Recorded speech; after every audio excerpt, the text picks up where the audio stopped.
আমার সেই গল্পটা এখনো শেষ হয়নি। শোনো, পাহাড়টা আগেই বলেছি ভালোবেসেছিল মেঘকে।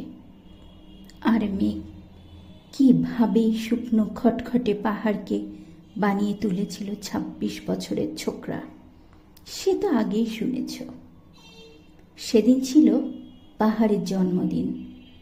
পাহাড় মেঘকে বলল, আজ তুমি লাল শাড়ি পরে আসবে। মেঘ পাহাড়কে বললে, আজ তোমাকে স্নান করিয়ে দিব চন্দনের জলে। ভালোবাসলে নারীরা হয়ে যায় নরম নদী, আর পুরুষেরা জ্বলন্ত কাঠ। সেইভাবেই মেঘ ছিল পাহাড়ের আলিঙ্গনের আগুনে, পাহাড় ছিল মেঘের ঢেউ জলে। হঠাৎ হঠাৎ আকাশ জুড়ে বেজে উঠল জলের জলঝম্প। ঝাঁকড়া চুল উড়িয়ে ছিনতাইয়ের ভঙ্গিতে ছুটে এলো এক ঝাঁক হাওয়া। মেঘের আঁচলে টান মেরে বলল, ওঠ ছুরি, তোর বিয়ে। এখনো শেষ হয়নি গল্পটা।